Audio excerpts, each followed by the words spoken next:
Well, who'd have thought it? ADL and Conte lasting longer than Trump and Elon Musk. Who could have guessed it? Welcome to the Anglo-Italian pod. As always, my name's Rory. I'm joined by my very good friend Adam, and we have a very special guest, the voice of your Sunday evenings, Adam Summerton. Adam, how are we doing, man? I'm very good, thank you. Thanks for having me on. I'm kind of already missing it, to be honest. Well, thankfully, there's still plenty of drama in the league to keep us entertained. Yeah, There's that's still true, enough yeah. going on, thankfully. Other Adam, how are you doing, man? You good? I'm keeping very well, thank you. Just about recovered from my colds, but nonetheless, how are things in Milan, Rory? Yeah, all good. Incredibly warm, but in general, very good. As I said, every day I'm reading Gazzetta to keep up with all the drama, and there is plenty that we're going to be discussing today. But Adam, we're going to start with you, and we're going to be talking about how would you rate this Serie A season compared to the other Serie A seasons you've commentated on? Like, I think this one was an extra bit of a banger, really. Yeah, I'd say, well, I've covered the league on UK TV now since 2013 and on the world feed as well. And I'd say it's probably the season that I've enjoyed the most, really. There was just so many different facets to it, wasn't there? And clearly when you get a title race that goes down to the final day and holds the interest in the way that it did, similarly with the race for the European places as well and the relegation battle too. So you had a full set really there, didn't you? So it was probably it's the best, most entertaining Serie A season that I've covered. And I think as well, one of the things that made it so good was the strength in depth at the very top of the division, because on the Sunday nights, you tend to very often get the big head-to-heads. And it just felt, because there was so much going on, and at one point, there were quite a few teams in the race for the title. I know it became a 2-horse race in the end, but there was a little while when you thought, could this be a 4 or even a 5-team race? Obviously, teams fell away, but the race for the Champions League places and the jeopardy on that, it meant that we had so many big head-to-heads on the Sunday nights too. So, yeah, I think throw in the McTominay factor as well, and I'd say it's probably the most enjoyable one that I've had covering it, yeah. Absolutely, yeah. We've enjoyed every minute of this season, just talking about like the rise of Roma and all these unexpected stories that came out. But was there one game in particular that sticks out as one that you enjoyed the most commentating on? Well, funnily enough, the one that probably the game of the season, it's certainly got to be up there. I didn't actually get to do it because we had 2 games on that night, and that was the earlier kickoff, and I tend to do the 7:45, so it was the Inter Juve game, the 4-4. So I was actually watching it behind the scenes rather than actually doing it. So that was a fantastic game. I thought in terms of the technical level, because I'm always trying to tell anyone who'll listen really about the quality of the play in Serie A, and I think game that highlighted that really well was when Napoli won at Atalanta. I thought that was an exceptional game. I think for a moment that really sort of sticks in my head was Gabbia as a lifelong Milan supporter scoring the winner in the derby in the manner in which he did. So I think that would be a big moment too. But we just had so much late drama as well in the Sunday night games that we covered. It just felt like there was a little spell where it was like, I felt like I was saying every week, get ready for this final 10 minutes because it's going to be chaos. And whether it was sendings off, whether it was goals, whether it was any manner of different things, it was delivering week on week, really. And I really enjoyed it. And Don and Tony and Nigel and Adam, who were commentate with, every week we were looking forward to it, Yeah, absolutely. And more often than not, it involved Milan. It felt like every week Chukwueze was coming on to rescue them or something. I don't know how they kept doing it. But listener, we're going to take a very quick break. When we come back, we're going to be talking about 3 main talking points all around Serie A this week. And yes, we will be talking about managers. We'll see you on the other side. Benvenuti, bentornati, welcome back. It is time to discuss the 3 main talking points. And the first one we're talking about, we've not really had time to talk about the Champions League final. We've had lots of time to reflect on it and kind of think about how mentally scarring it was. I've talked to my Inter friends. I think they're just about over it, maybe. But now it's time to talk about what we thought about it and what the ramifications would be. I'm going to have to address you by your full name, but Adam Gipke, what were your reflections on that Champions League final? I think I'm still shell-shocked a little bit by just how terrible Inter were. Yeah, and I think we're still trying to recover from the fact that Inzaghi's left Inter as well at the same time. I don't know if any one of us was really geared up for that news as well at the same time. I kind of reflect and feel a bit gutted for that Inter fan base, because I think leading up to it, we kind of saw the performances in the Champions League, which kind of maybe indicated that this was going to be their year where they would probably try and grab that Champions League title. Unfortunately, they just came across this emphatic force in PSG. They were just superb in those latter stages in particular. It almost felt like, I don't know about you, Rory or Adam, if you felt like Inter just froze on the occasion. It just felt the very motion of what Inzaghi instilled in terms of how he approaches games, that kind of DeMarco mistake for the first two in particular just seems a bit uncharacteristic. So yeah, there was a few elements in kinds of transitions. And I think also, I don't know about you guys if you feel the same way, but it's been quite a tiring season for Inter in terms of the approach to this season. At the very beginning, there was a lot of arguments about the fatigue at the very early stages. We haven't seen the same fluidity in the likes of Marcus Thuram and Lautaro, for example. And then I think we've already called this out, Roy, on our podcast, but the depth for Inter has always been kind of a challenging kind of chalice as well. So I think a number of combination of factors really played a part in terms of that final performance. But yeah, my kind of sentiments at the end was really gutted, because that performance doesn't really illustrate how well Inter have played this season in the Champions League in particular. Yeah, absolutely. I think, like, my friends in the UK, they're always telling me that, like, Serie A isn't as good as I say it is, and then they sit and watch this game and they see that Inter performance, and I'm like, damn, they're not going to watch the league again this year. Like, they're not going to believe me. But Adam, like, it felt like for a while this had been building up for Inter. The fatigue was in their legs. After the first, I think it was like 3-4 minutes, the commentator said that Inter had only completed 16 passes, I think. And I was like, they need to get their foot on the ball at some point, and they're just not doing it. And the longer it went on, it never felt at any point like they were going to come into the game, right? Yeah, they just didn't do themselves justice. As simple as that, really. And nowhere near. I mean, it depends what word you want to use to describe it. I mean, there's so many, isn't there? I mean, embarrassing's got to be one of them. Hugely underwhelming. They did look a little scared.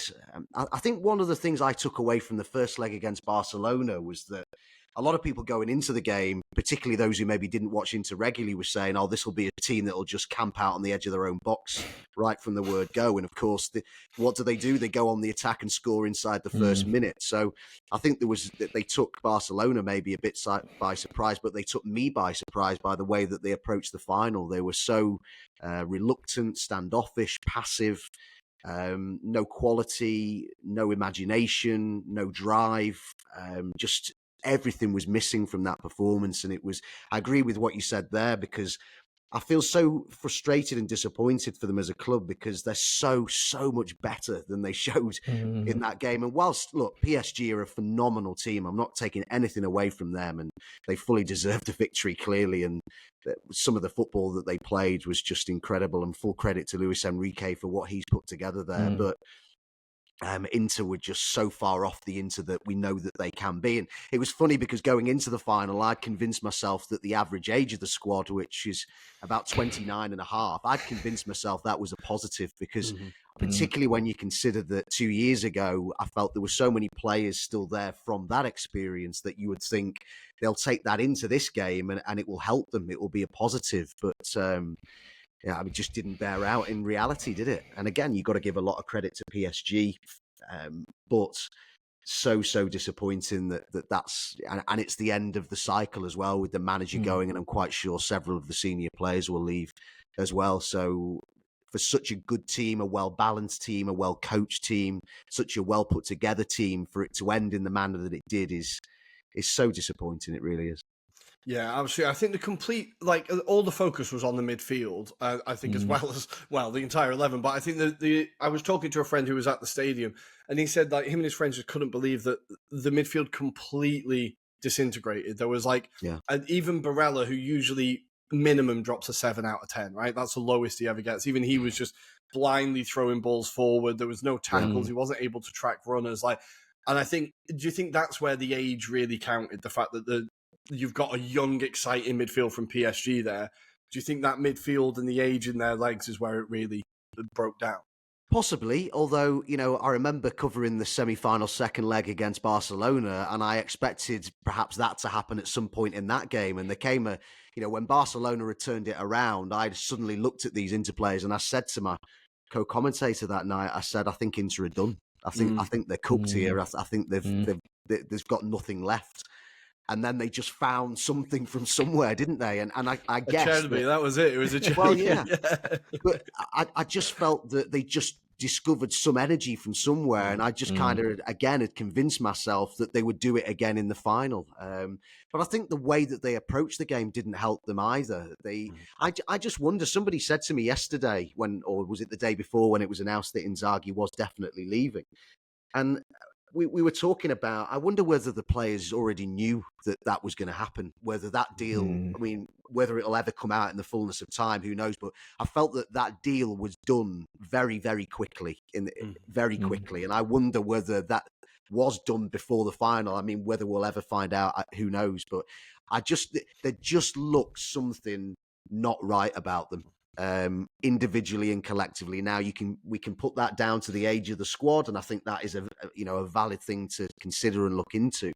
But for a group of players to perform who are that good to perform that badly, I don't know. I just wonder in the fullness of time whether more will come out about that day, about the days leading up to the final, as to whether anything was going on that we don't yet know about, because it was an almost inexplicable performance. They looked like a team who were lucky to qualify for the Champions League from a minor league. That's what they looked like that night. And that was, you just struggle to explain that when they're as good as they are. No, absolutely. The closest game I could come to when I was watching it that I thought left a similar impact on me was the Germany 7 Brazil 1, where I was like, what the hell is going on here? Like, that's the closest game. I was trying to think, have I seen this before? And obviously it wasn't as like groundbreaking as Brazil conceding 7, but it did feel like all the spirit, like the kind of Space Jam moment that happened with those players or something, and everything had just disappeared. Yeah. But I think it's an interesting point with Inzaghi as well. Like, Adam, there was talk before the season ended that Inzaghi was going to go. He'd been linked with Al Hilal for a while. Marotta seemingly didn't read any of the rumours or any of the stories. So, are you surprised he's gone in the end? Yes, I am. I am surprised, and I'm, from a Serie A perspective, I'm very disappointed, because I rate Inzaghi very highly. I've been banging that drum. Excuse me. I've been banging that drum for quite some time. I mean, even when he was at Lazio, I felt that the way that he handles inheriting a very difficult position when Bielsa had come and gone so quickly, the way that he dealt with that, knowing that he wasn't the original first choice for that job, but going on and winning silverware and doing what he did with them in the Champions League as well, and then going to Inter. And I just felt like the combination of him and Marotta, the squad building, I felt he improved individuals, he improved the team as a whole. There was a lovely balance about them. Players so often talked about the trust that he gave them within the framework. So they had certainty in the framework, but they then knew they had that license to, a degree of license to do what they thought was right in the moment. And I think the more I read, the more I heard from the players, the more I understood why he'd had the success that he'd had at Inter. So I rate Inzaghi, and still do, despite that final, as one of the elite coaches in European football right now. And I think I could have understood it more if he'd gone to, say, one of the top Spanish sides, or perhaps a Premier League club. But I do find it a bit disappointing that he's left Serie A for Saudi. And I know people will say, well, why can't Saudi aspire to, get players and coaches of that standard? And that's fair enough. But I just feel like he should be in Serie A, a coach of that quality, mixing it with people like Allegri and like Gasperini and like Conte. That's where he belongs for me. And I'm sure he will be back eventually. But surprised, yes. Disappointed, yes. I just think it's a great shame that it ended the way it did there at Inter, because he did such great work. Yeah, it's kind of put a rather large black stain on his legacy, and I've seen a bit of what I think is revisionism now, of like, oh, well, he only won one Scudetto, there's only been a few Coppa Italia. Like, well, where he picked up Inter from, like, aiming for top 4 was a fantastic season to getting them where they are now. He's completely transformed the club and the ethos, really. And I think with Saudi, it seems like they all go for 1 year, 2 years, and then wait for another job to appear, because Pioli's jumped at the first opportunity as well. So I don't know if the coaches are staying there particularly long. But Adam Gipke, let's go for, obviously with Marotta, he hasn't really had a plan. He's approached everybody. He's approached Fabregas, he's approached Kivu. I'm sure I've forgotten a few more. Como said no to Cesc. It looks like it's going to be Kivu. This is panic stations, right? Like Kivu's only managed 13 professional games. He did okay at Parma. He's kept them up, right? Job done. Yeah. But it's not particularly exciting, is it? No, and I suppose building on what Adam said previously, this seems very unlike Morata to not have a plan. He's always had a plan for players, for example, bringing them in. It feels like maybe this is a sideward step that he didn't anticipate. Maybe he felt that he could persuade him to stay one more year, for example. But yeah, in terms of the rebuilds, it's going to be massive. It will need someone of that kind of capable hands like Inzaghi to maybe rejuvenate this kind of squad.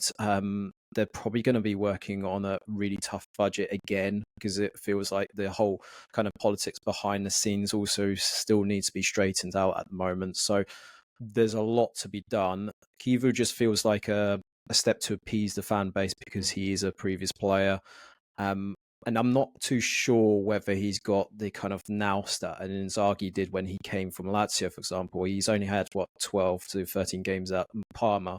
Did fantastically well given the circumstances of, Fabio Peccia leaving them kind of very fragile at the back, and he's definitely strengthened that. And, Kivu's got a bit of background, being with the Primavera at Inter. So it'll be interesting to see how he approaches it.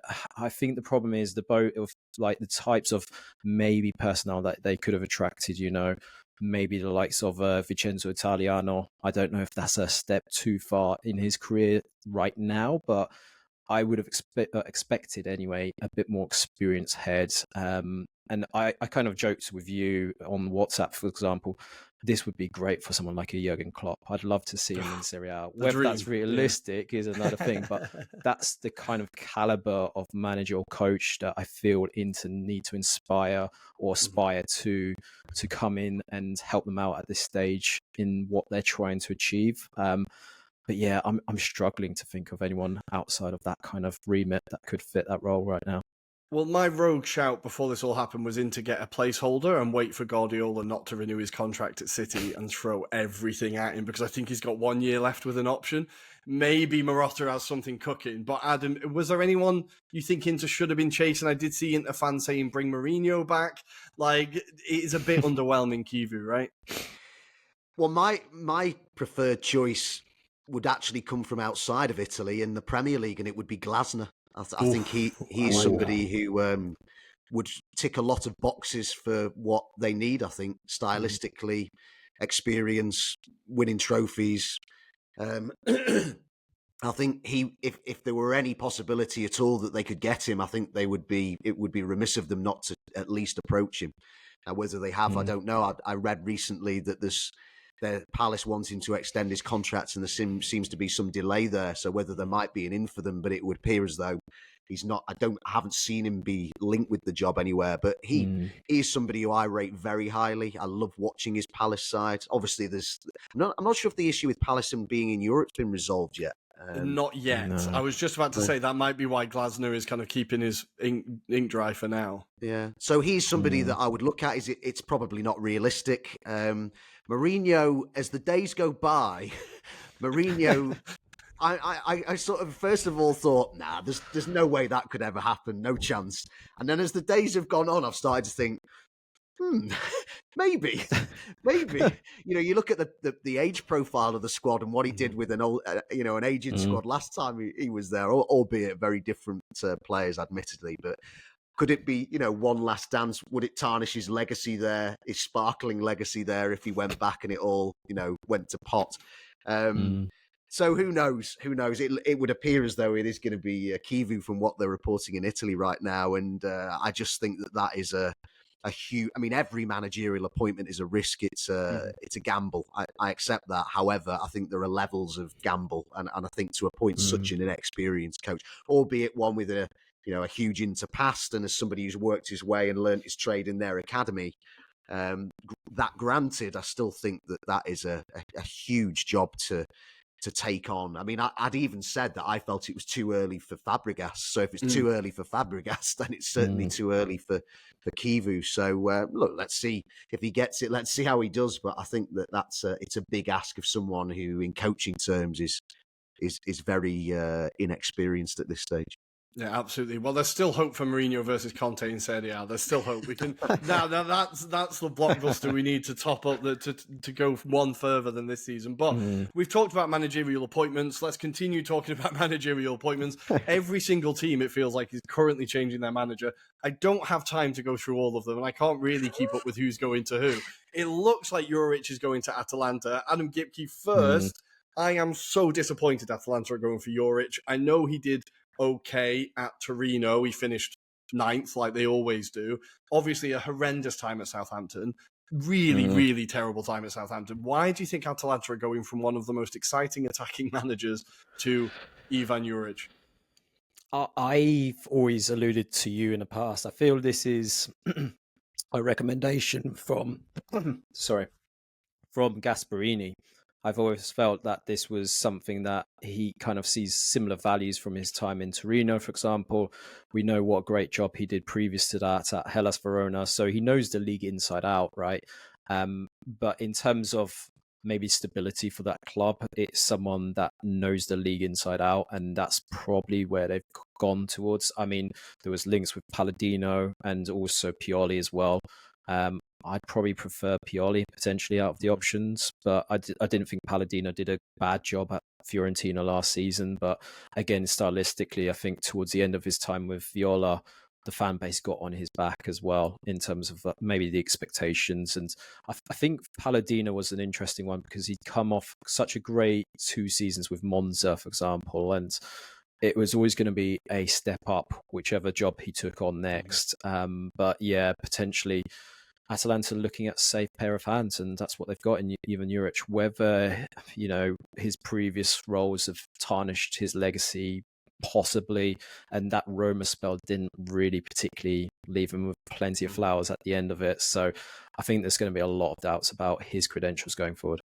Because this is a team that regularly qualifies for Champions League now. Like, there are expectations. If you finish 8th or 9th, that's going to be a disaster of a season for Atalanta. I think that's a really strange one. Elsewhere, Adam, I'm going to go to you. Lazio have sacked Baroni. They did not hang around. That was nice and quick. We were talking about it in our last episode. Is he going to go? Will they give him another chance? We're big fans of Baroni on this podcast. We like his football. We like his work. But they've got rid of him. But they have brought back Sarri in classic Serie A style. They love rehiring the manager. He must have still been on gardening leave or something. I think it's always cheaper. But are you excited to see Sarri back in Lazio? Are they going to give him more time this time? I don't know. You never know what's going to happen with him.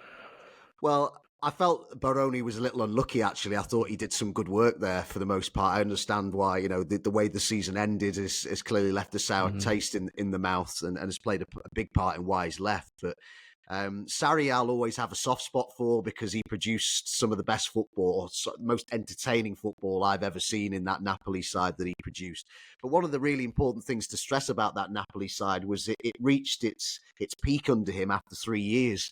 And this is the thing that I don't understand with Sarri is if you're going to appoint him, you know that his methods are so specific and so well coached and so meticulously coached that you have to give time and you have to understand that it probably won't click immediately, particularly with a new group of players. As I say, it built quite gradually at Napoli. So for me, it makes no sense at all in terms of planning to hire him, then let him go and then bring him back again. It just, with somebody else in between with different methods. So I don't quite get why they would go back, but let's see what he does. I mean, I think that, there's some good players there. I love Rovella in particular. He's one of my favourite midfielders in Serie A. I really bang that drum all the time about how good I think he is. So I'm sure it'll be interesting. It always is with Sarri. I think in terms of the last one that we were talking about with Juric, I get why people are underwhelmed by it. I really do. I do think there's a very good coach there, though. And I suppose the fact that to kind of back up what Adam was saying as well, that he is a Gasparini disciple. He was his assistant previously, so there is a degree of continuity there if they don't want to move too much away from the Gasparini's methods, that some of them, there will be some level of continuation there, which maybe has proved attractive to the club. I guess some people might have said, well, is that a bit half-arsed, going from Gasparini to somebody who's a bit, who you might think might be a bit like Gasparini, but younger. Gasparini light. Yes. Yeah. So I can see both sides of that. But they've obviously decided to go in that direction. And I think that the Roma and the Southampton situations for me were more a sign of bad career choices than a bad coach. Okay. I felt that the circumstances that he inherited at both were almost impossible. I mean, Roma was just was all over the place. It was an utter shambles. It was the total and utter disharmony. A very angry club at the time, and it needed a unifying figure, and he wasn't that. I mean, Ranieri was. Southampton were the poorest team in the Premier League and were doomed to be relegated. So, I mean, whether he picked those jobs himself or whether his agent did or whether it was a collaboration, I don't know. But for me, they were very poor career choices. And that could have been seen not with hindsight, but before he made those moves. So I still retain some faith that there is a good coach there, but we'll see what he does. He inherits a very good squad. And one that you might argue could challenge for the title this season. I think it could be quite open. Yeah, I think they should have challenged a little bit more this year. I think they dropped stupid points this year at home. They did. I remember there was a 0-0 draw against, maybe Monza is sticking in my head. I can't remember. It was one of the teams that was down. Hellas was one of them. Yeah, Hellas as well. Just dropped stupid points. But you're right. He's inheriting a very, very strong squad. If you can get De Ketelaere back on form, if Lookman sticks around, it'll be interesting to see what happens there. But let's talk about Gasparini. He's gone to Roma. So if you're playing Fantacalcio next year, make sure you pick up some Roma attackers because they're all going to score about 30 goals next year now. But Adam, are you excited to see Gasp at Roma? I have a very large soft spot for Roma. They're kind of one of my Serie A teams. I'm really excited to see what he does with the likes of Sule and Dovbyk and Dybala and all the talent he has in that squad. Very excited to see what he does. The job of work that he has done at Atalanta, or the body of work, I should say. I mean, it deserves a statue outside the stadium. That's the first thing to say. And I'm glad that he gets. I mean, Atalanta. It tells you how good a job he has done. That Atalanta have become a big club because of his time there. They were always a provincial side, forever in the shadow of the Milan giants, but they're now. Well, you could argue that they've got a better squad than Milan right now. And so he's created that at Atalanta, but now he gets to go to a traditional big city club. It's clearly not a provincial club. Let's see what he does, because his last experience, obviously, at Inter was not terrible in that respect. So how all these years later that changes, I think it's about a decade later, isn't it? Something like that. Yeah. More than a decade. So how he handles that big club now is something I'm very interested to do. How it works with Ranieri above him, I'm very interested to see as well. How he continues Ranieri's work with the squad, because they were the informed team at the end of last season, the best team really in the second half of the season, weren't they, in terms of consistency. He inherits a good squad, one that if they make the right moves this summer, I think I saw enough at the end of last season, and with the right signings in the right places, I think could also be in the conversation for the title. I'm not saying they would go and win it, but I think there's enough there that you could say with so many teams in a state of flux, you never quite know what can happen. So very excited to see what he does there. Yeah, same as you. Yeah, I can't wait. Like players like Cornet is someone we've really enjoyed this year. I'm really excited to see him under Gasp. Like Sule and Dovbyk was just so misused for about 40% of the season that I really think Gasparini is going to actually figure out how to use him and get the most there. And then Adam Gipke, our favourite person, is back in Serie A. Allegri has returned and he's back at Milan. Obviously, Milan in all sorts of chaos. They're seemingly selling all of their best players. Reinders has gone. Maignan seems to be out the door. Teo is off to Saudi. Bayern are chasing Leao. It feels like there's going to be nothing left. What is Allegri going to do apart from bring back Rabiot? Of course, that's step one.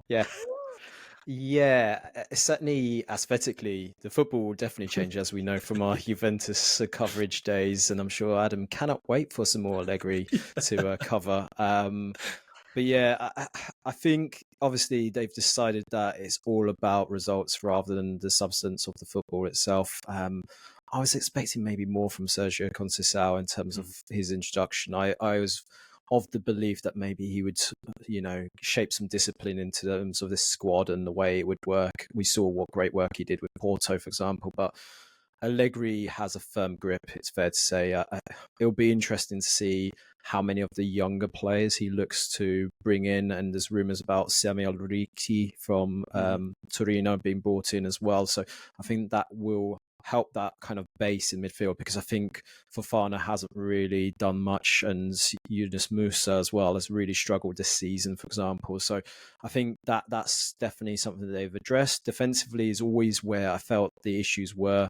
It wouldn't surprise me if Pavlovic is one of the disciples for Allegri, because he actually feels like he's an Allegri style signing. Yeah. And then up top is going to be very fascinating as well to see what he decides to do, especially as you've mentioned, the likes of Rafael Leao may be moving on. Does that open up opportunities for someone else? Maybe Dusan. He's been kind of linked with a move this summer. Could be a few swaps. So there could be a few swaps going on. The one that we weren't too sure, and we were speaking offline before Adam joined us, was Chiesa. And Chiesa's a really interesting one, because obviously he didn't get much time under Allegri, but it feels like it could be a move that could work. But again, I don't know how it works under Allegri's system. So yeah, there's a few question marks there, but I expect Milan will be, again, kind of maybe pushing in terms of the top four, definitely, for next season. It feels like with his style of football, it won't be pretty, but it will get results, and that's the key under Allegri. And Adam, all the talk around this is the ownership of Milan, obviously under a lot of pressure towards the end of the season. Open protests in the city, protests in the stands.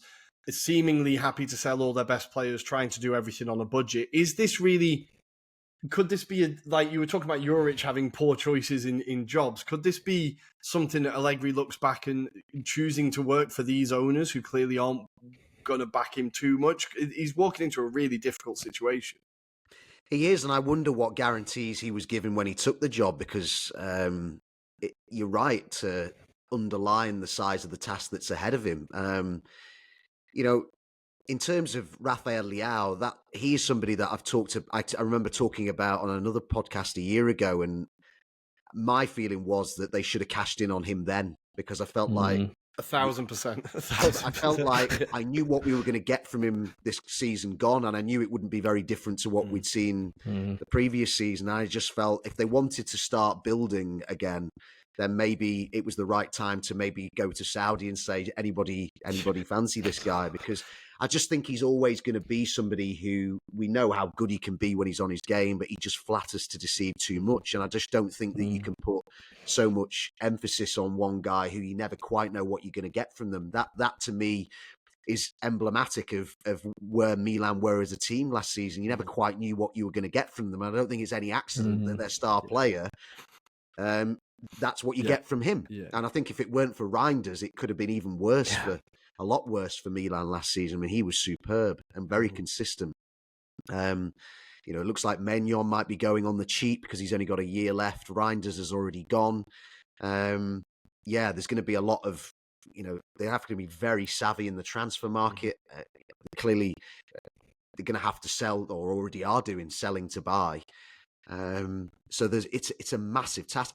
You know what? As I talk to you right now, and I'm thinking off the top of my head, I would say that Allegri has got the biggest job in Serie A next season in terms of expectation and where they are in terms of the squad.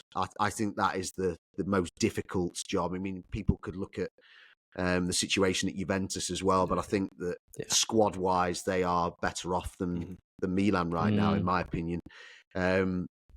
But I think it's an enormous job that Allegri has got there. And what, I know that the style of play isn't always the easiest on the eye, to put it mildly, but maybe in a way that they need that kind of, they need a season where things stabilise a bit there. And maybe he can help do that with that style of play, and they can build from being solid at the back and maybe, win games narrowly and see where that then begins to take them. Because it isn't one of the top squads in the league for me right now. I don't believe No. it is, and they've lost already their best player in Reinders and possibly the French number one in Maignan as well. So it's a tough ask for Allegri.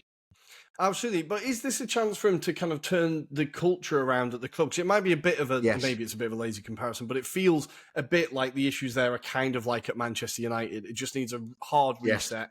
Everything needs gutting out, and the roof needs fixing, and then everything can be It's a changed, great right? Do you point. think this is why they've maybe picked Allegri, that he can fish out the kind of bad eggs and get them gone? Quite possibly, yeah. And it's a really good point that you make there. It was one that I was thinking about earlier.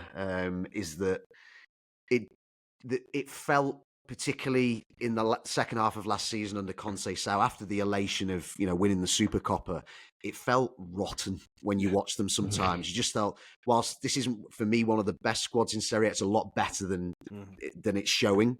And I just felt that you just watched some games and you just thought, this is more than just a team that isn't well coached. This is a team that like similar to what you've described about Manchester United. So yes, I do think there's an issue there, and maybe it needs a big personality, someone who's had success there in the past, someone who's had success elsewhere in Serie A too, and will command that level of respect. I think that the appointment of Fonseca was a terrible misstep, and I don't say that in hindsight. I said it that I didn't think it was the right move at the time. Conceição, I mean, inheriting what he did in the middle of the season, he was on a hide into nothing anyway. I don't think we really know how good a coach Conceição is, to be honest, from that half a season at Milan, after doing such good work at Porto. So as the season went on, it felt like every week I was saying it showed you how much of a good job Pioli did and how underrated what he did was. Absolutely. So yeah, I think there is probably quite a lot of truth. And as well with Milan, I always think it's under discussed how good their academy has been over the decades, and whether they might turn a little bit to that as well, and whether that could help them in this situation. They've always produced young players, very often for other clubs, a bit like Man United. So many clubs in the English pyramid with players, haven't they, over the years? So maybe that's something that could play a part too. But it really is a massive task for Allegri that he's inheriting there. Yeah, and then finally, Adam Gibke, I'm going to go to you. We've not even discussed them yet. Juventus, they've approached everybody and nobody said yes. Everyone seems to be turning them down. Are they going to be left with Tudor? There's rumours of Marco Silva from Fulham. What do Juventus do? They had it all mapped out in their head and it's just not gone how they saw it. Yeah, they seem really slow, don't they, when it comes to reacting and trying to build their kind of vision. Obviously, Giuntoli's now gone. It sounds like Kamali's going to be the man behind the scenes now, working on the kind of football direction. And in terms of the actual manager itself, obviously, Igor Tudor's favourite from his from playing days anyway. I think football aesthetically reminds me a bit like an Allegri in many respects, but he's solid. I've always been appreciative of his time at Hellas, for example. I think he did superbly there. Was really written off very early in his Lazio period as well. So there's definitely something there, and I've always tipped him for those, Fiorentina jobs, etc. Juventus is kind of a different kettle of fish, though. It wants an aspirational manager, doesn't it? It feels like that's where they're going towards. Motta didn't kind of work out. Would Marcus Silva want to kind of entertain it? I don't think he would, personally. I get the feeling that actually he's doing so many good things with Fulham right now. Would he want to push himself? I don't know. Obviously, there is the appeal of Serie A, bigger club, potentially Champions League football here as well. I just don't know. I don't get that vibe from him. But the one that kind of springs to mind, because he hasn't been spoken for the Milan job, for example, was De Zerbi. Whether he would be enticed given the madhouse that is Marseille. And yeah, there's been a lot of stories about him potentially seeking a move out. We've obviously got Ferroli as well from Ajax, haven't we, as well, potentially being an outsider to this as well. So there are options, right? But I just don't know. I don't get a sense of where Juventus are trying to strive towards. So it wouldn't surprise me if we see Igor Tudor for another season at least. I've got to say, a coach who they came up against last season in the Champions League, who I think is ready-made for a big club eventually, is Hoeneß at Stuttgart. Yeah. He's somebody that I really like. I watched them. I was at the Bernabeu when they gave Real Madrid a really good game on match day Wow. 1 last season. And then, of course, they did well against Juventus too. I really like the way that his team played. I believe they just won the German Cup as well, didn't they? Yeah. Yeah. And of course, his connection with Bayern means that I think one day, eventually, he almost inevitably will go there. Yeah. However, he's somebody that if I were Juventus, he's somebody that outside of Italy that I would be looking at. It depends what direction you want to go in, isn't it? Because it depends on the circumstances with the club. Obviously, with Milan, they've probably gone to Allegri because he's experienced. He's looked at it as a serious hire. He's not necessarily as much of a gamble as somebody from outside of Italy. It depends where their minds are. You know, do they want to take a risk on an up and coming foreign coach, or do they want more of what you might term a safe pair of Italian hands, or somebody who's experienced in Serie A? So depends on the profile, and I guess that might be a little blurred there at the minute with the change at the top of the club. You know, there might be different ideas on what to do coming in. What a reputational repair has been done with Damien Camoli, by the way. I know, yeah, it's incredible. It's incredible. It's incredible how he's found himself there. I find the situation at Juventus so fascinating because they tried to do this huge gear shift of like, right, we're going to produce our own talent. We're getting a young team into Serie A. We're gonna, develop talent, sell high. That's how we're going to grow the club. We're going to get a young manager who's going to help us do this. We're going to give him 6 months and we're going to sack him. And then we're going to, and it just, all these ideas, they've got this huge plan, but they keep changing their idea at the last minute, or they keep just getting distracted. So I honestly couldn't tell you what direction they're going to go in. I was excited when Juve first decided to turn this new leaf, and like I watch a bit of Serie A. I'd seen a bit of their next gen, and a few of the players have come through, and like Savona, and they're doing really well. I thought this is a really clever thing to do. Stick with this. I really hope they kind of go for a young, exciting manager and stick with it this time and continue this route, because I think for Serie A teams, they need to be a bit more imaginative now to keep up with to keep up with the Premier League, basically. They need to figure out a different way of doing it. And I think for Italian teams and for Juventus, if you've got a decent academy, it's your best chance of being able to compete and catch up financially. They own their own stadium and stuff like that. I think it would be a really good way for them to go. But because it's Juventus and their fans demand Scudetto wins every single year and wins every single week, like Adam, do you just feel like no one will ever get that patience in order to see the job through? Well, I look when you're talking there about Juventus and decisions that have been made, your mind starts to go back for me, and I go back to this time last year, and again I was on another podcast, and I said it felt to me like Juventus was selling off the future to pay for the present. With somebody like Housen being so. I mean. Juventus employ far greater footballing minds than me, but I'd looked at him and thought, he's a player. Yeah, he's a player. Yeah, he's going to go places. And yet they let him go. And not for that much money. And you're thinking, and then somebody like Douglas Luiz, who I do actually think is a good footballer, makes virtually no impression there whatsoever, costing, what was that, 50 million, was it? Something like that? 50. And you're thinking to yourself, it's just so many bad decisions. And then you trace it back to where this modern downfall of Juventus, and you could probably do a whole podcast on this subject, but we trace it all the way back to Ronaldo. And that's how the the signing of Ronaldo was the great. This is personal opinion, and I know people would disagree, and people throw his numbers at me, but it was the biggest misstep in their modern history because it's hamstrung them ever since, the financial aspect of it. Now, it's undeniable that he went there and he scored goals and they won titles with him there, but they came everything that made Juventus good in that era. They lost because they became reliant on one player. Even some of the senior players have said that we almost subconsciously would just be like, it's all right, Ronaldo will sort it for us. What was so good about that Juventus team was the collective, the grit that it had. And they just lost all of what made them so good. But not only that, they're still effectively paying for the financial outlay. Now, that was a decision that was made as a shortcut to try and finally win the Champions League because they've become so sick of getting so close and not getting it over the line.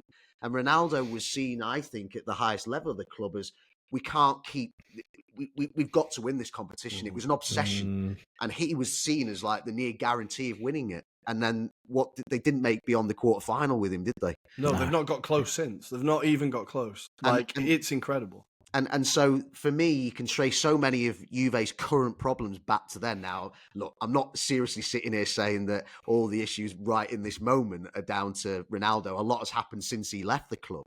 But what the point I'm making is that it's just bad decision after bad decision, followed by more bad decisions. Yeah. And I just think at some point they've got to get it right.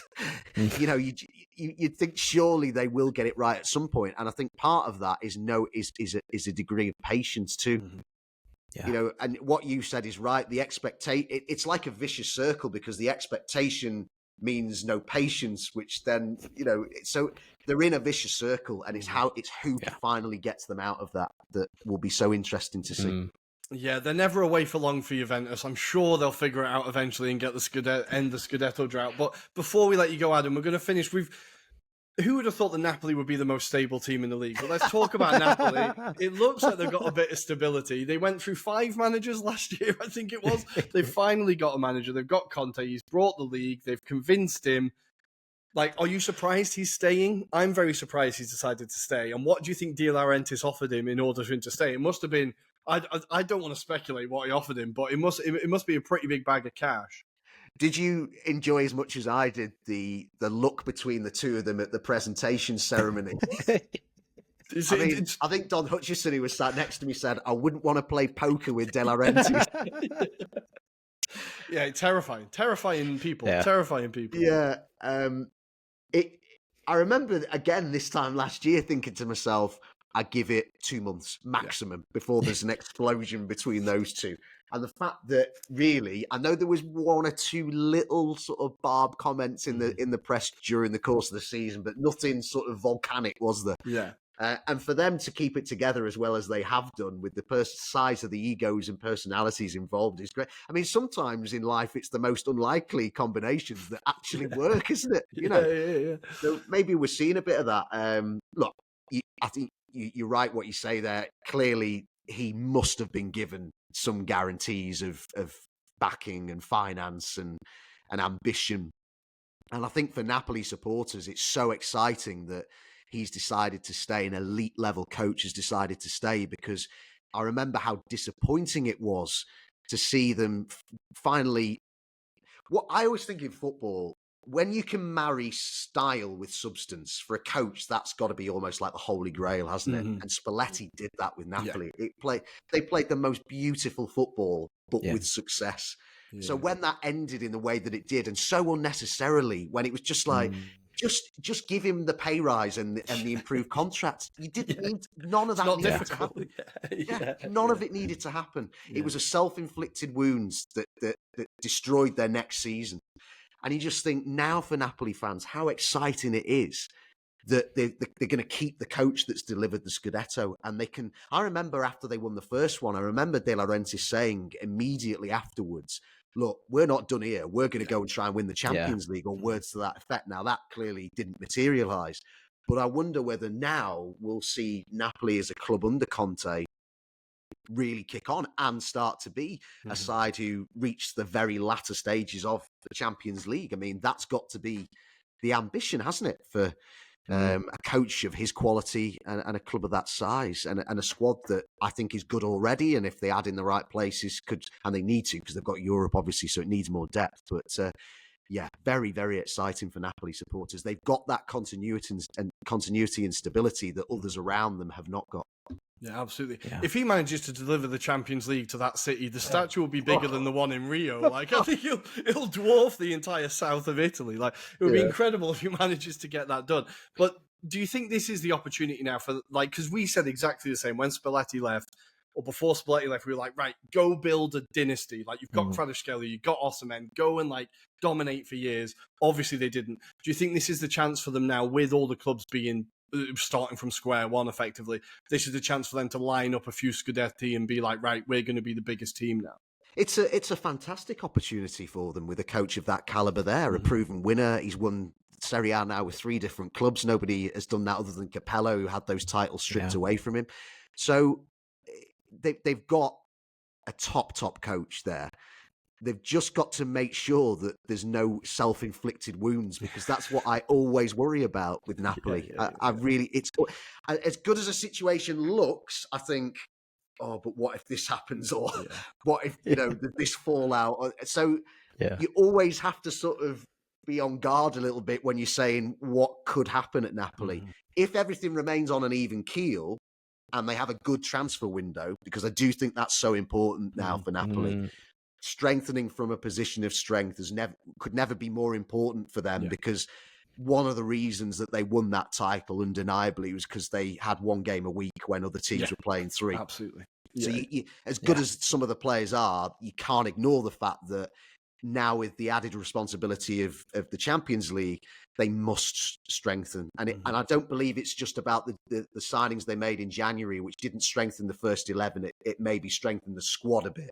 I'm talking about signings that strengthen the starting 11.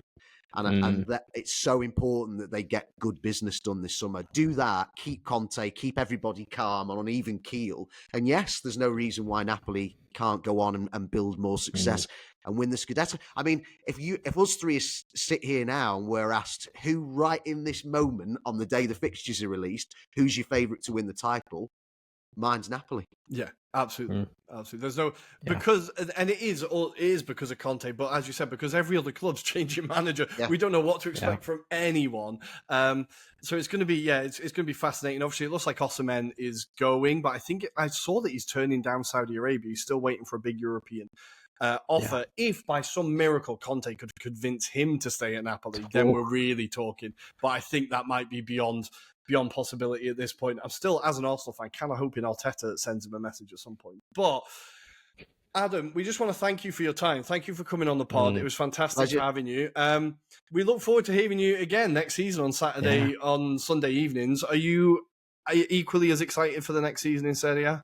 Yes, I really am. I mean, obviously, I work right across TNT's football output, so I cover everything. We're going to be getting the FA Cup next season as well, which I'm really looking forward to covering again. But yeah, the Sunday nights I do look forward to every week. We just have really good fun with it, and I love the interaction that we get via social media from people as well who seem to enjoy what we do. And I just feel like the league in general in the UK right now is probably as popular as it's been since the glory days that will never be repeated. We can't possibly compete with what happened back in the Channel 4 days, because it was on terrestrial TV, it was all new, and so you can't. It's but in a different way. I feel like the league is perhaps in its best place since those days.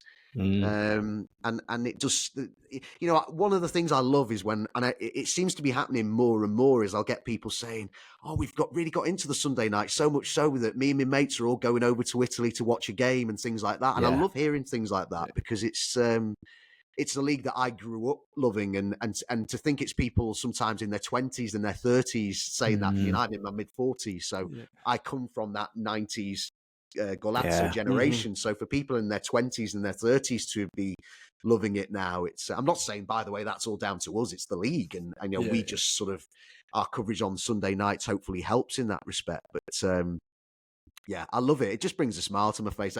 Very often I'll wake up on a Sunday morning, and if it's let's say it's the Milan derby or the Rome derby or another big head-to-head, I genuinely wake up and I'm like, oh, got this game tonight, I enjoy all I do, but it'll always hold a sort of a special place in my heart covering that league. So great fun, and we will be doing it again. So perfect. I can't wait. We can't wait. Thanks for joining us, Adam. That was fantastic. And hopefully speak again sometime in the future. Thank you. Yeah, great podcast to come on. Thanks for having me.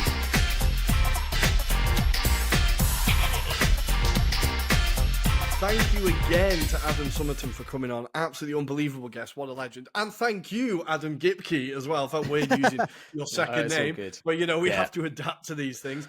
But we are back for the second part of the show, and we are going to be discussing mine and Adam's preseason predictions and just how wrong or right we got it. Let's find out. Adam, I'm going to let you go first. Obviously, our predictions were winners, Europe, relegated, MVP of the season, individual team of the season, young player of the season, manager of the season, and then funniest moment of the season. What predictions did you go with for the winner, Adam? So yeah, I did the kind of usual thing and go for what we thought was going to be the winners from the previous season, and that was Inter. So yeah, a bit of egg on my face on that one, but nonetheless, you also said the same thing, didn't you, Rory? I did indeed. I feel like next year we need to coordinate and make sure we don't say the same things because we did the same thing for the Premier League as well, I think. But let's see. That could be Yeah. an off-air meeting. But for the top four, I'll go. I said Milan, Juve, and Roma. I got 1 out of 3. I didn't see a good season from Atalanta coming. That's a shame. Who did you have in your top 4? I went for Napoli because I knew it was going to be quite close. So I suppose not too bad with that kind of prediction. Milan and Juventus were the other two, which, yeah, I'd say out of that kind of 4 mix, I've got 3 of them in there. So it's not bad overall. I think we all agree. Milan, we were expecting more, right? So a bit disappointing from that front. Absolutely. Looking back now, I'm wondering why I thought Napoli would be so bad, but maybe just coming off that terrible season, I didn't think Conte would turn it around as quickly as he did.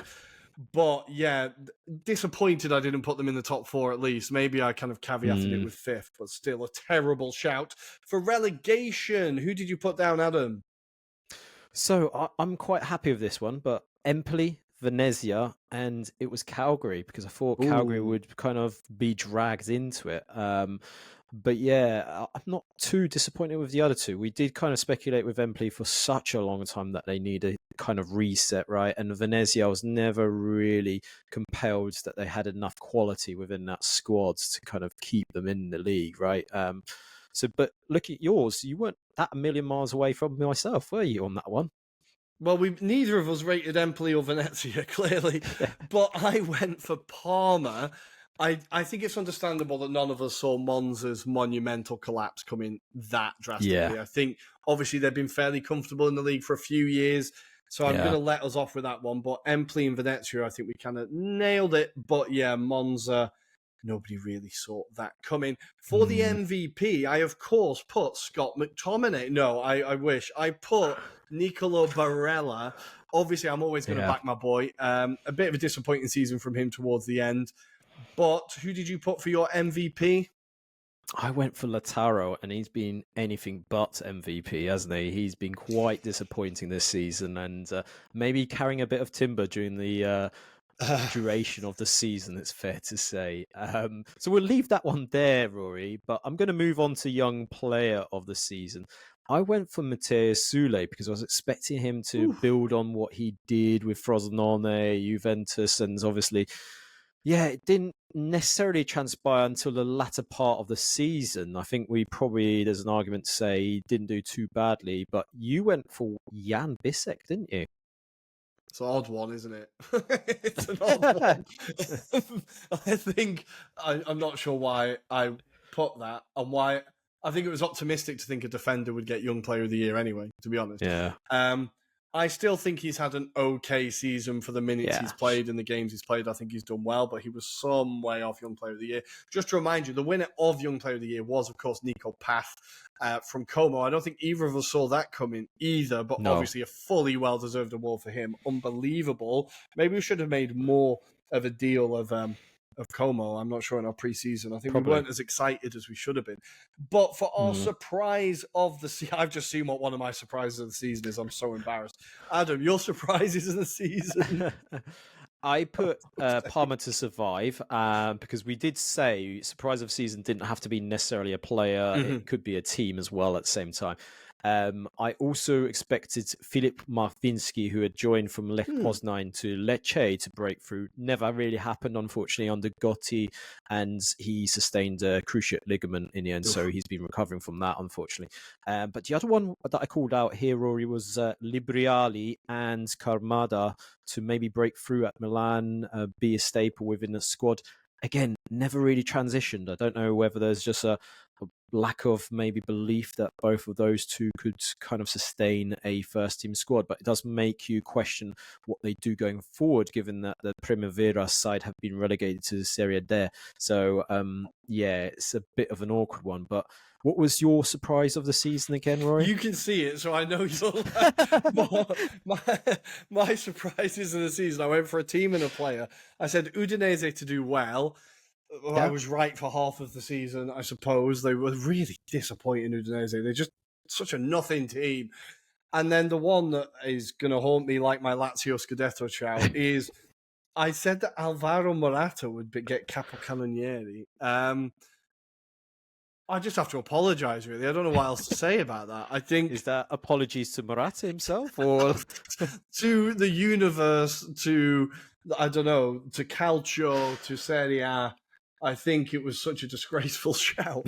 I think I can see the logic in my mind. I think he's done relatively well wherever he's gone.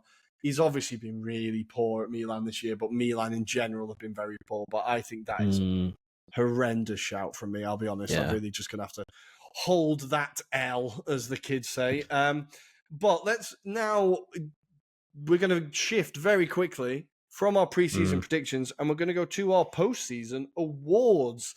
So let's go with, firstly, I'm going to go for manager of the season. Let's go manager of the season first. Adam, who is your manager of the season?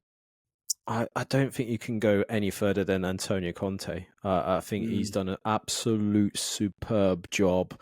I think we've spoken with Adam Summerton about his credentials. We were surprised that he lasted the season, but he did. He won the league for them in spectacular fashion. I think just a noticeable kind of mention would be Cesc Fabregas as well for the job that he's done at Como. Again, I don't think either of us expected, as we said with Nico Paz, for example, that they would do as well as they did. So, yeah, honourable mention to him, but I think Antonio Conte wins it hands down. Nice. My manager of the season is going to be Claudio Ranieri. I know he wasn't here for the entire season, but I think the job that he pulled off at Roma and getting them into Europe, when I still remember that game against Lecce, when before we were talking about if they lose this to Lecce, are they in a relegation battle? And I think they would have been if they had lost. But that game kind of turned it around. Ranieri turned it around completely. I think, obviously, Conte, he did what he does, but I think nobody expected Ranieri to come in and do that drastic a turnaround at Roma. And I think he's like completely turned the trajectory of that club around. Like, if in 5-6 years Roma win a Scudetto or get far in the Champions League or achieve something great, we'll look back at the season from Ranieri and be like, that was the moment. That was like a real sliding doors moment for the club. So I think the job he's done has just been absolutely fantastic. So I'm going to go for Claudio and give him that award as he rides off into the sunset, kind of, into the boardroom, right? He's not going that far away. But let's go for our next award. I'm going to go for MVP Player of the Season. I'm not sure I'm pretty sure there's only one nomination here, but Adam, who are you going for? Scott McTominay. I don't think you can say anyone else but Scott McTominay, right? Fair. No, absolutely. I think the impact to money spent, to Scudettos lifted, to celebrations afterwards, to becoming a cult hero, everything about his season has been fantastic. I hope he is able to carry it on next year. I hope he's able to really build on this season and become a really dominating midfielder and attacker in Europe. I think it could be, again, a career-defining season, a career-defining moment. So I think really good to see him go for that one. I can't really think of any others beyond that. I think if we're looking at, I don't know, teams that kind of, Inter, all their players kind of flattered to deceive throughout the season. None of them really stood out. I think, it's only really Scott McTominay, I think. Yeah. I think he wins it hands down. In the bag. Good work, Scott. Let's go for Young Player of the Season, Adam. I'm going to let you go first. I've gone for the one that they've actually given an award to, and that's Nico Paz as well. Nico Paz has been an outstanding player this season for Como. I don't think, as we alluded to, we thought he would score or have the impact that he did have on Como and Serie A in that respect. The fact that there was talks about him going to Inter as well absolutely just kind of shows you the credentials of this kid. And I think it's mad that Real Madrid are potentially letting him go as well. That's the whole palaver with this whole scenario. But Nico Paz, hands down, I think there's no one that really competes. Maybe you could have said at the beginning of the season, maybe Savona had a shout. But again, that kind of consistency hasn't been there for the duration of the season. So, yeah, for me, Nico Paz. What about you, Rory? I'm just checking his age, but I'm going to put forward. How old is he? Oh, no, he doesn't count. I was going to say Bukayo at Bologna, but he's 26. He definitely doesn't count. Yeah. I think you could look at, that Como team in general. I think there's quite a few exciting young players, even Alex Valle as well, the left back who's done very well. I think Pass obviously fully deserves it. I think young players that have stood out for me just within that Bologna team, of course, Castro as well, I think had a really good season, had some very promising moments. But I think in terms of consistency overall and the impact on the team, absolutely Nico Paz, and if locking him down is just incredible for that team. It's such a level raiser for Como, like just incredible bit of business. That. Let's go for your individual team of the season. I don't think you can go any further than Napoli. Napoli have been absolutely superb. I think second half of the season, though, there's a shout to say Roma. I think they've been absolutely amazing under Ranieri. And I'd also kind of shout out maybe Bologna as well. I think, Italiano, the job that he's done, they got off to a bad start, if you remember. They just couldn't win games. They were drawing quite a few, weren't in a great run of form. But for me, Napoli, just because they've won the Scudetto, Rory, and in the end, they got the job done. So what about you? Yeah, I think I'm obviously Napoli, but I'm also going to throw into the hat, as you did, Roma. And I'm going to say, as an outside shout, very outside shout maybe, I'm just going to say in terms of how much they overachieved, maybe a team like, can you say a Cagliari or a Parma maybe, in terms of how much they got out of their season compared to what was expected? I think maybe you could say that those teams have overperformed. But I think in terms of team of the season, it just has to be Napoli, really. So let's settle that one. Very good. Let's go for our least surprising moment of the season. For me, Venezia being relegated, the most realistic thing to ever happen, unfortunately. We remember that first game against Milan where their goalkeeper goes walkies. They just look calamitous within kind of 15 minutes. They were already 3-0 down, Rory. And I didn't think there was much hope for them. I think credit to Di Francesco. He managed to get them playing a little bit better towards the second half of the season. But by that point, it was too much damage had been done. They were losing too many big points. It left them with a difficult task. Going into that last day of the season, they still had a mathematical chance, but they had to rely on not just getting a result over Juventus, but others. I've always felt, and I remember listening to this on the preview pod, I compared Eusebio Di Francesco as the Gary Megson of this league. He's someone that maybe aesthetically plays better football than Gary Megson, but always seems to be associated with getting teams relegated. And unfortunately, again, he's got another one to his list of achievements, if you call it achievements. Yeah, rough season from them. I was still surprised that they didn't go down earlier. I thought, because like we said at the beginning of the season, we were talking about that. I always remember that Milan game when they just looked so far out of their depth at the San Siro. And I thought, these will be relegated by Christmas, you know what I mean? So I think I'm relatively surprised they made a good fist of it. But yeah, we both nailed them to go down, didn't we? So I think that's fair. My least surprising moment of the season is possibly Davide Nicola keeping up Cagliari. I know I've just said they've overachieved, but if you want a man to keep you in the league, it's Davide Nicola, right? And I think we would have said earlier in the season that Cagliari have got a chance as long as he's in charge. So I'm going to say the survival expert, Davide Nicola, keeping Cagliari in the league as my least surprising moment of the season. Adam, let's go for your most surprising moment of the season. Most surprising, I have gone for probably Motta struggling so badly at Juventus. I think we all anticipated maybe there to be that kind of chance for him to kind of maybe flourish and maybe, implement a style of football. But very early on, when we started to see competitive kind of run of draws, they were being unbeaten in the run, but they weren't necessarily winning games. And I think just also the philosophy of play was confusing, pass, but there was no end product. And I think that ultimately killed his time at Juventus. But I suppose we were expecting a lot more from Motta, and maybe it kind of shows and highlights actually how much the Bologna players and that team at Bologna actually really played well. It wasn't just Motta, it was a combination of factors. So probably that was my most surprising element. What about yourself, Rory? Monza being Mm, so terrible. I think we knew that Palladino was going to be a big miss. We knew he'd done a good job at Monza and that he was kind of a young, exciting coach. Nesta, when he came in, was a manager who had done okay, but hadn't really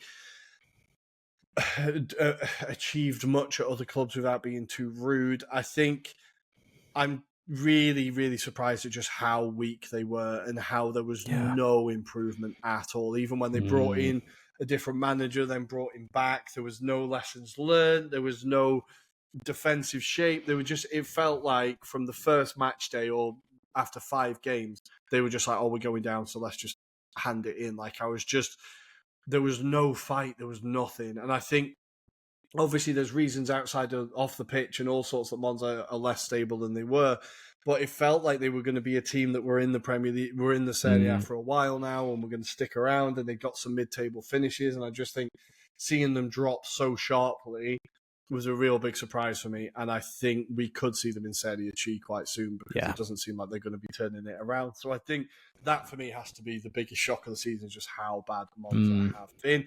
And then let's go finally for our funniest moment of the season. Let's do it.